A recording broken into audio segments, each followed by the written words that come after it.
Okay, I do see that.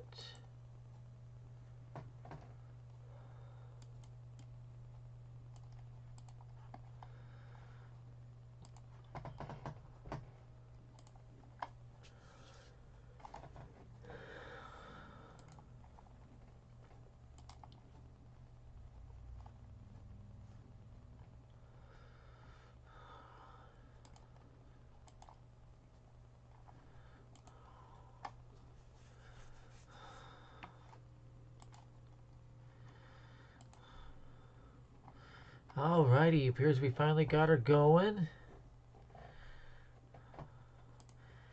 Flip over to the channel control room here. Alrighty, welcome to the Above Average Baseball Show. I am your host, Adam King, the King Source.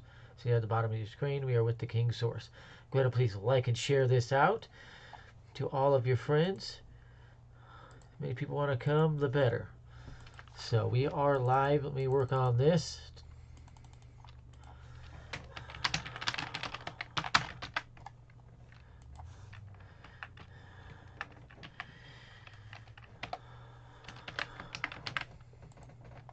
There we go. And by the way, there's an NFL game going right now. That is Bengals and Titans. It is rather boring.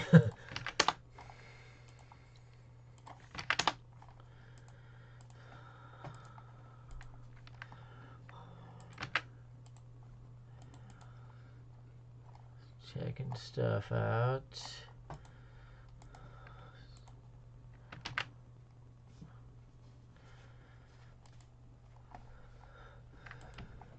Alrighty, wrong one. That's not what I wanted.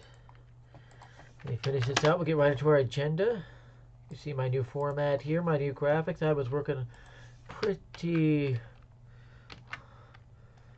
hard on this the last couple of days, getting this show ready. It's been a lot of fun.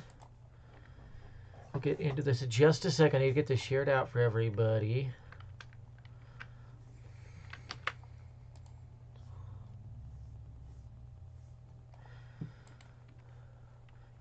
Alrighty, almost there. Almost there, peeps. We'll get going. Let's get this shared out. Do have an agenda to get going on as well.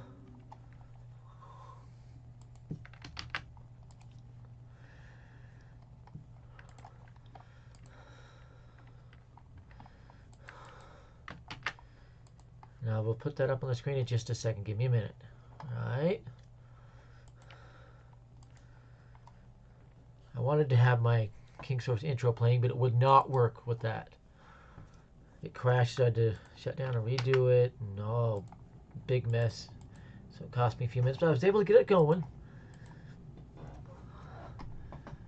Alrighty. Alrighty. And welcome. So, this is our new format, and we will be going with this one for a while. I'm also creating a basketball show and a football show. Those are in the works. Turn a little bit here, square up, there we go. And it's going to be fun. We're going to have a lot of fun with this and all these changes. So our agenda for today, the MLB counter offers. Expansion teams agreed to the shift of the ban. We'll get into this. Then number 2, of course, the podcast market and what I found out about it. It is overly crowded, let me tell you. Just wait till you hear the numbers I found out. And we'll get into Roderick Arias, who he's projected to be, and all of that. And then we'll allow retired numbers. We'll get into this. I think they need to change what they do with the retired numbers of jerseys, and we will get into this, okay? And I have not got my backdrop up yet. Give me a minute.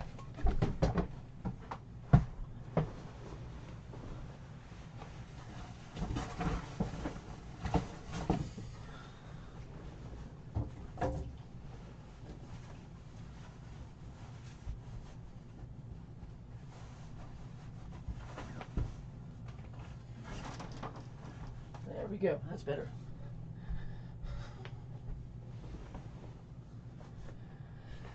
Alrighty, so we'll get into that then. I'll tell you my prediction for the offseason is, and the chat is not working on my end here. Not exactly sure what's going on. Issues. Also, I will say We'll talk about that top Yankees prospect coming next year. The number one international prospect. Carlos Correa and Boras. We'll get into that. We'll answer the question if they were going to counter, and then we'll go to questions from that point. So start out. MLB counter offers. Expansion teams have been agreed to. The MLB and MLBPA, they've agreed to add 2 expansion teams to get the MLB to 32 total teams, okay? And I will be right back. So it just came up.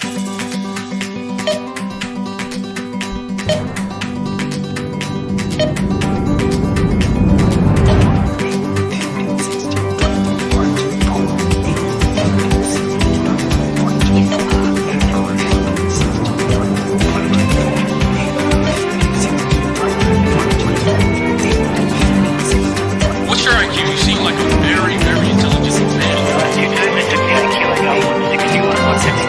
obviously you're smarter than me. Is that right? Albert Einstein's IQ was 164.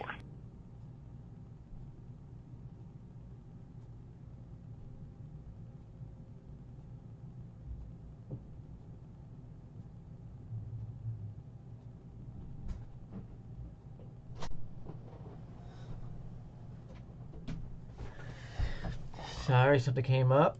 Okay, so back to our question here. So I want to get to 32 teams and split to 4 divisions each side. Then you have your 4 division champions will get in, and there's some wild cards. We'll see how that all unfolds. It's probably not going to be for 3 or 4 more years down the road for all this happens. The shift, yeah, it's been banned. Rob Manfred ordered that one. That was actually done before the CBA talks. The shift is gone. Again, we're not fully sure what's going to happen. Maybe Monday when they have this next meeting, we can get a lot more information here, okay? We'll see on that one. So, yes, the shift, it's going bye-bye. And just got a message here. Okay, that's nothing. I'm going to be checking messages because we are expecting some updates on this right now. So, yes. So the shift is going to be gone. I'm not actually going to do it if it's the way Manfred wants it. You'll have to be in the designed specific area for your spot. First base, second base, whatever it is, catcher, of course, not much there. You will not be allowed any more than 4 infielders or any less than 3 outfielders or any more than 3 outfielders at any time. These are going to be set. Other notes, well, we'll see. I'm still waiting information what the CBA talks do and all of that. So we will see what happens completely there and all of that. So I'll get more into that probably next week with what happens at the meeting and all of that. So on to our next agenda point and the podcast market. Thanks, Sports Guy Forever. I did this past week did a study myself, just quietly. I found out there are 52 of these podcasts just about the Yankees. 52 of them. That's a lot, if you ask me. Heck of a lot, okay? 52 of them. Man. Total sports podcast, I found over 3,000 of them. About the different sports, different teams. It could be 5,000 more. Is this the podcast or the sports YouTube market too crowded? And if so, how does somebody really make it? It's quite interesting. Just a loaded market. And one thing with this show, I'll pay attention to the comments. I'm not going to answer a lot of questions so we get to that part of it. That's where this show will work. Yes, the Bengals and Titans game is going on. I mentioned that one, just like 6-0. The other team's really moving the ball. But yeah, I found over 3,000 total YouTube channels just for sports broadcasts, all that kind of thing. Is it too loaded? Is it? Are there too many of them? We'll see. And just about the Yankees game 52. The highest rated one, you have to be surprised who it is. Remember that Fuzzy guy? His was the highest rated, according to YouTube. Fuzzy. I don't know why, but he was. So that's a little bit interesting there. I'm not sure why he's the highest rated. Now, where did NY News come in? Well, because they have so many different shows, they are being rated in about 6 different ways. One for Chef Talk, one for the Twin Bills, one for Designated Spittas, one for Ola Combo Style, which I'm actually in that show. My comedy bit. I'm in that one. And there are others they have. So they've been split up about 6, 7 different ones. So their ratings are a little bit different, all of that. I'm not going to get into it any more than that. So if you ask me, I think there's too many of these podcasts, and they need to start condensing down like MLB News has done. Well, they have crunched about 7, 8 into one. I think that's great. And I think a lot more need to do that, kind of condense it down, try to be more focused. Like with mine, I'm in all sports. I'll have my football show, my basketball show coming up as well. I decided to put my football off till the fall when college football and the NFL are about to start again. Basketball, not exactly sure when I'm going to do that one. It might be in the fall as well after I run my baseball show and have success with my baseball show. And we'll just see how it goes. We'll see how it goes. But yeah, there are so many of them. You've got to be really good to get the followership and everything like that. And that does remind me, hit that button down there for the like and the subscribe. Help me out. Let's get this up. Share it as well. Let's get this channel cooking. This is part of the great stuff I've been setting up. You see my new graphics, everything. So, yeah, the podcast market is incredibly packed and full with everybody. If you don't have that it factor, you don't have different things, then yeah, good luck. So let's move on to number 3, Roderick Arias, and that's how you pronounce it. Arias kind of works, but it's Arias. He projects very close to Francisco Lindor, believe it or not. Now, he's a lot bigger than Lindor. Lindor's 5'10", about 180. This guy's at least 6'2", and 200 pounds. Big dude. I've seen 4 or 5 different measurements on him. Everything from 6'1" to 6'4", and everything from 180 to 225 pounds. I'm not 100% sure what he is. The Yankee sources aren't either. They need to get him into camp in a few weeks, and he will be. Now, it'll be minor league camp, not major league camp, and then get his official measurements in. So we really don't know on those yet. He projects, he's a lot bigger than Lindor, projects like him, except I think he'll be a lot better hitter, especially with the power numbers. The guy, if you've seen the videos of him, he hits flat out rockets, piss missiles. It's unbelievable, the ball coming off his bat. Even better than Jason Dominguez, however you pronounce it. So he projects very close to it. When I ran up through the 1,000 simulations I do on the simulation sites, he was right on 28 to 35 home runs, 100 to 108 RBIs, and his batting average was bouncing. Low it was to about 268, 269, all the way up to about 350. What that means is that they don't know enough about him for an average when it's that wide. If it's within about 25 points, then it's a lot more accurate. But the others, those are very good numbers. Not close to what Jason Dominguez, Austin Wells, and others projected to. But yeah, Roderick Arias is going to be a very good player for the Yankees. He probably is about 3-4 years away, if you ask me. He's going to be a quick riser up the system. But I think we're talking 2025, 2027 if he actually makes a big league debut. So that's Roderick Arias. Moving on. Allow retired numbers to be used again and just try the jerseys. This is my idea to fix baseball. Fix an issue with baseball and sports in general, actually. Are too many numbers getting retired for certain teams or things where it ties it down, especially with the Yankees. The Yankees have like 25 retired numbers. I think what they need to do is change it a little bit. Okay? Allow the number to be used again, but have some mention something to where, yeah, it's been retired for Derek Jeter. Let somebody else wear the number 2, maybe have a different color number 2 or something. I don't know. Like a black number 2 or something. I'm not 100% on that, but they should let the number be used to retire the jersey. Like the Yankees have, not the Yankees, BYU football has one number retired for 2 different players. One number retired for 2 different players.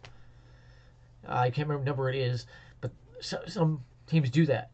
So I think you should be able to do that, to reuse the number, but make sure it's known that it was retired. I think it'd be a great change, get more numbers available, and a team like the Yankees where they've got more numbers going to be retiring, they're not just going to be stuck having to lose so many numbers. So I think they should really think about that one. Yeah. So the next one is my predicted Yankees offseason, and with this, I put out a tweet yesterday. There's a look at it. And all 6 of these predictions, by the way, are based off information my baseball insider friend gave me. Believe it or not. I also have a couple of friends who said identical information. This baseball insider friend, and you'd be stunned to know who he was, he's not cleared me to say yet, and I'll wait until he clears it. I'm trying to get him to come on to my show. Has not agreed to as of yet. But if you look at these, Seiya Suzuki, Trevor Story, both to the Yankees, this baseball insider believes that it's already done. They're the type of people that got agreed to before the lockout. They did not have time to get any paperwork to the MLB to get it done, to actually have the deal finalized or anything. So they're waiting until afterwards. He thinks it's done with Suzuki's story to the Yankees. The contracts he believes, Seiya Suzuki, 5 years, $55 million. 5 years, $55 million. With Trevor Story, we'll think about that one, Felix. We'll think about that. But with Trevor Story, he predicts 5 years, 100 million with an opt out at the 2 or 3 year spot. That's the same thing Felix and Pete said with MLB News. They're the first ones to mention it could be an opt out there or a shorter deal. And they think it'd be about 2 to 3 years, but there'll be an opt in and they're in a 5 year, $100 million deal somewhere around there, maybe 125 million. If it goes to 25 million per year, he's still projected 22.5 million a year. Trevor Story. He does not have much of a market. That's why. Once we get post lockout and we see the teams after him, we'll see that price go up and down. We'll see it. So Kyle Schwarber, I know somebody with the Phillies. Guy I was in the minors with. He's now in their front office. Back when I tried to play baseball, my back could not handle it, anything like that. He believes, not 100% sure, but he believes Kyle Schwarber's deal with the Phillies is done, and just like with Story and Suzuki, what my insider firm believes, he'll sign it since lockout's over. Again, with this type of thing, I'm going to watch that first 2 to 3 days. If it's not done in the first 2 to 3 days, then maybe the information is bogus. We'll see. But it's a baseball insider, and there's somebody who works for the Phillies saying that. With Carlos Correa, we have heard they were connected to him. The Cubs were. Okay? I talked to somebody within the Cubs front office who I got to know because he used to be a scout for the Cubs. They got moved up to the front office when they changed the front office. He would go out to Salt Lake Bees to scout teams. And I used to go to Bees games all the time, so I'd run into scouts all the time and talk to them. That's one good thing about living in Salt Lake where I don't live anymore. Here we have the independent League Idaho Falls Chuckers. Yeah, good luck with that one. Yeah, Tim, I think that could be the Yankees offseason right there. I really do. Suzuki, Story, Olsen. I do think that could be it. I'll agree with you. Also, a few pitchers, which you see where I have Clayton Kershaw going. Everybody in the industry thinks he's going home to the Rangers for a few years, then he'll retire. So that's why I have that one. With Carlos Correa, this guy within the Cubs office believes, he's not 100% sure, but he believes that they're going to sign Correa because he confirmed they made a $350 million plus offer to Correa before the lockout. So you want to say at a king bomb, whatever.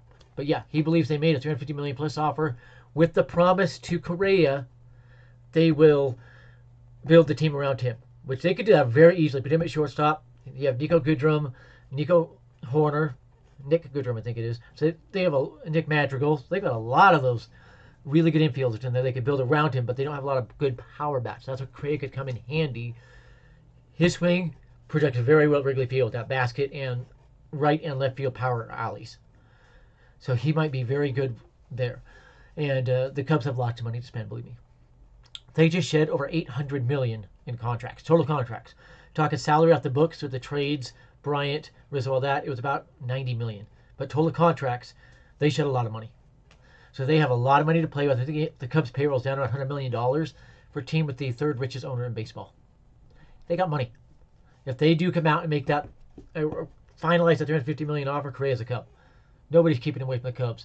And with Boras involved, he loves the Cubs ownership, Tom Ricketts, and them. I would keep an eye on that one. I think Correa's going to the Cubs. With Freddie Freeman, it's 1A, 1B thing, Braves-Dodgers. I'm thinking it's the Dodgers. I'm just not sure the Braves can do that 6 year. So that's why I had that one on there. So if we're going with the Yankees offseason, I think, as he said, Suzuki, Story, Olsen, and then some pitchers. What pitchers? I still think the Yankees will try for Luis Castillo, but I think that price tag is through the roof. So I think it'll be Carlos Rodon free agency and then Sean Mayea in the trade with Olsen. I don't think Matt Chapman's going to get traded at all. I think the A's keep him and rebuild the team around him. He's only 28. They could still have him another 4 or 5 years, still get great numbers out of him. If he does get traded, I do not see him going to the Yankees. I think that is a bluff. It could happen. We could see the big 7 players going to the Yankees for Mayea, Olsen, and Chapman. We could. I don't think so. Because of another rumbling I have heard that the Yankees are going to try to get Jose Ramirez. Now, that pack is going to be gargantuan. I'm going to admit that. If the Yankees got him, the Yankees will love it. Yankees fans will absolutely love it if the Yankees end up getting him. A lot of teams are going to try for him. The Blue Jays, the Red Sox. I don't think any of them have the pieces to get him. Some NL teams, including the Braves. Braves do have the pieces. Dodgers, they have the pieces. Padres are thinking about it. They have the pieces. So there's a lot of teams going to try for Jose Ramirez. I think the Indians, well, Guardians, we should say now. That's going to take a little while to get used to. We'll hold on to him. So the Yankees, we'll see what they do. Jose Ramirez could be that out of nowhere trade. So keep that in mind. Yeah, we definitely do need a strong number 2 at the Yankees. If Severino proves healthy, he is that number 2. But he needs to prove healthy. Same thing as Rodon, Carlos Rodon. If you bring in Sean Mayea, you kind of relax things on those other 2, Rodon and Severino. Even if Domingo Germán can get back to his form, but I think he'll get traded. I think Domingo Germán's traded, and my cat just slammed the door if you heard that. Mittens. But yeah. And I would love it if the Yankees could package a prospect with Hicks and trade Hicks. Florial's the better player, but if they're signing Suzuki, who could play center field, then you'd have Judge, Gallo, Suzuki, Florial, all could play center field. You even have a couple others, as Eli mentioned, Eli Fishman, that are MLB ready. When they are sitting at AAA, they could come up and have big impact on the team. So that's where I think the Yankees offseason will go. And if the talks might go well enough, next week we could actually have a good idea when the lockout's going to be over, depending on what happens Monday. We'll have a very good idea. Okay. So with that, let's go ahead and move on to our next one. International prospect Brandon Mayea.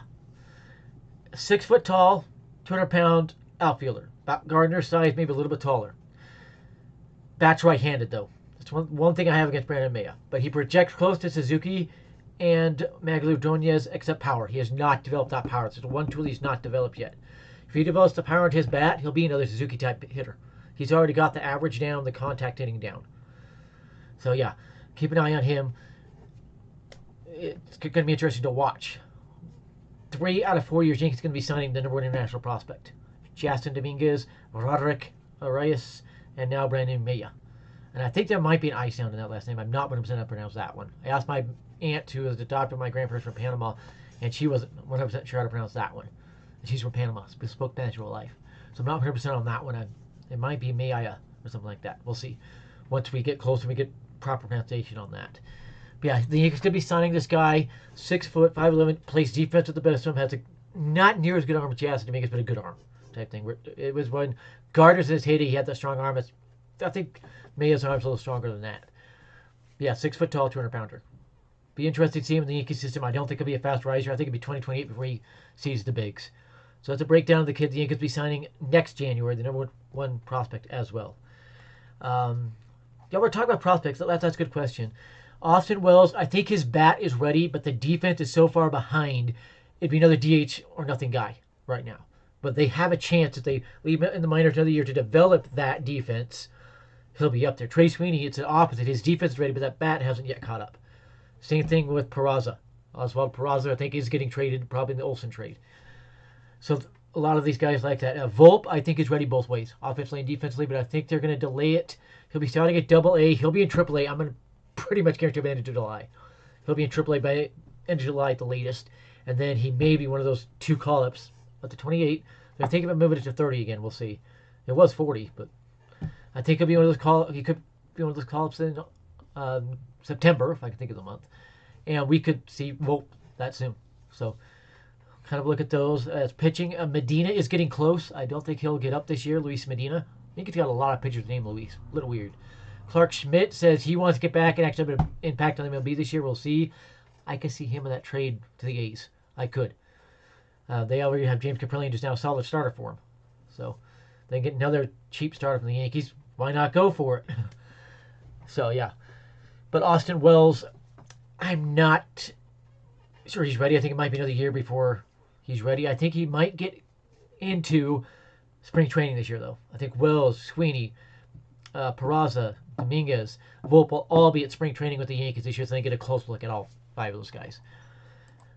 So Carlos Correa hired Scott Boras, and the ramifications of this. And if you watch that video of Boras talking about it, he is blatantly calling out Hal Steinbrenner and the Yankees.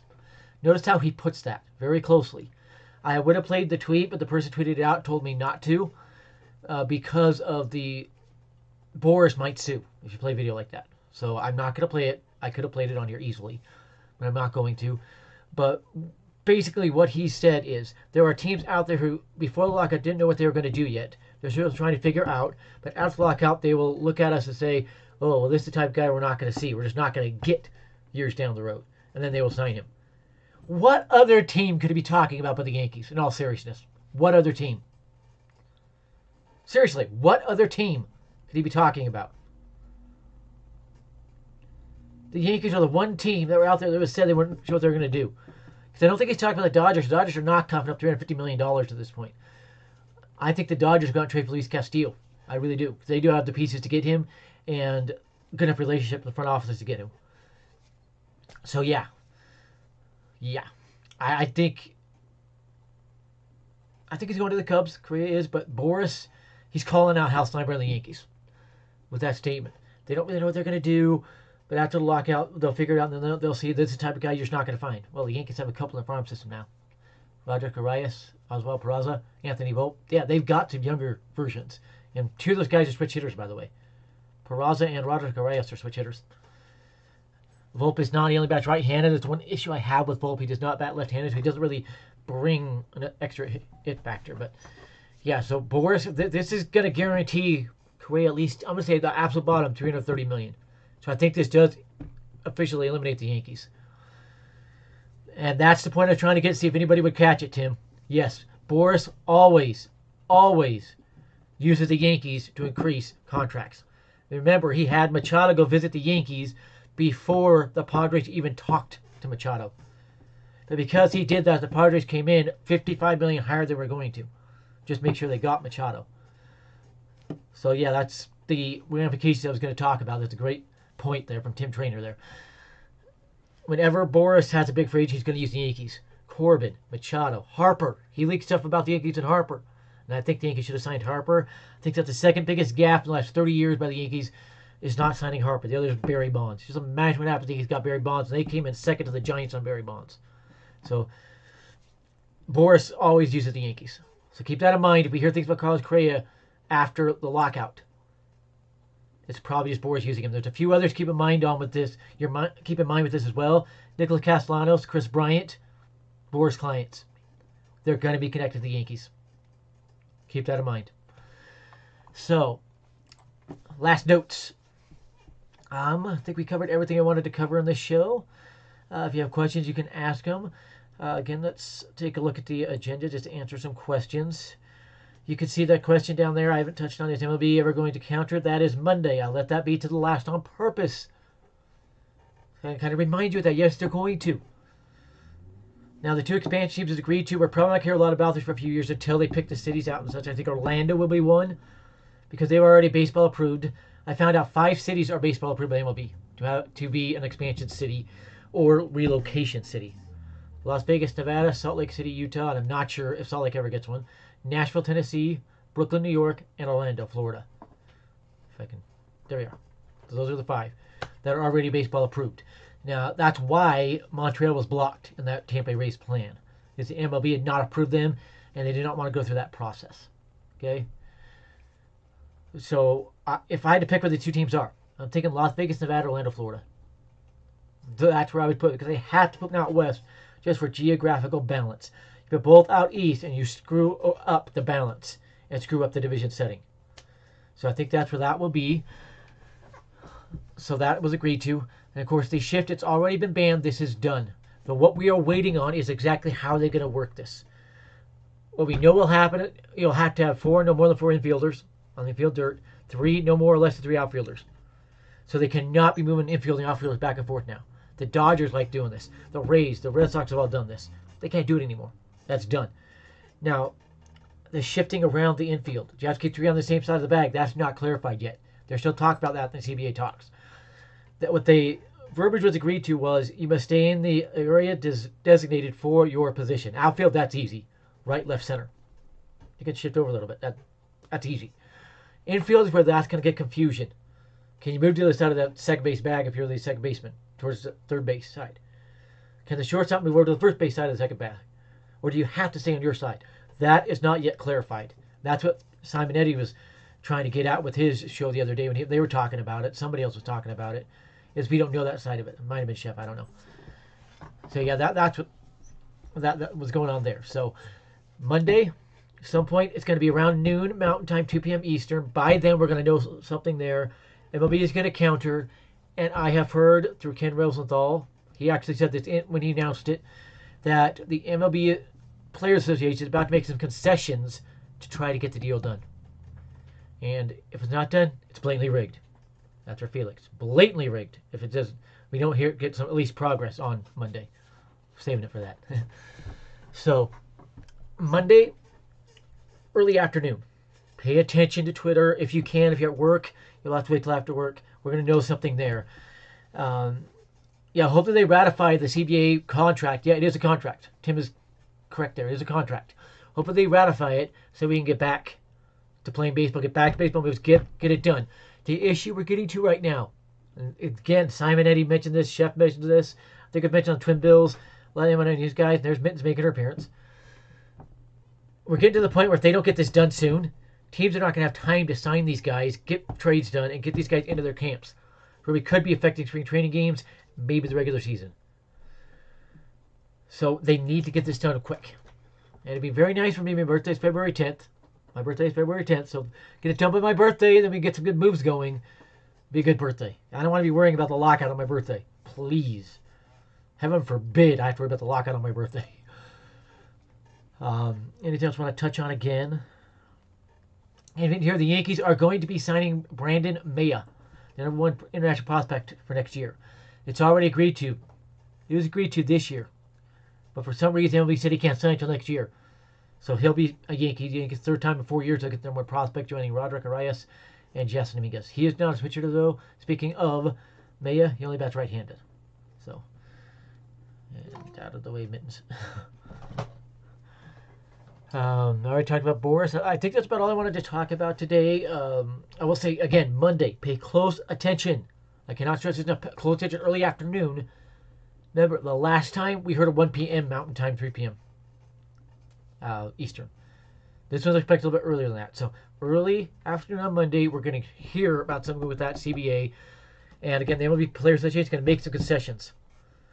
I don't know exactly what concessions, but they're going to make some concessions. So we'll see what happens. There's only a few weeks to spring training, by the way. We are sitting here on January 22nd. Pitchers and catchers are supposed to report about 2.5 weeks from now. 2 weeks from now is the 4th. 14 days. 2 weeks from now is the 4th. They're supposed to expect about the 10th, 11th. We're only 2.5 weeks away from the reporting time. That's how dangerous this is getting. And they are feeling the pressure. Jeff Passan mentioned that. So, yeah. This has been Fun Live. I think that'll be the show for this week. I'll have more on the lockout next week and any other stories that pop up. I might even check in on Wells and all these guys and see some highlights and do more on that, see who's ready and all that. But thank everybody for watching. And, like and share it. Have fun. I love it when people come and view these posts live. It's a lot of fun. And you notice with mine, I do it live. I can actually interact with the comments. A lot of others don't. They record them. All of them. So have a great day, everybody. This has been the King's Source with the Above Average Baseball Show for January 22nd.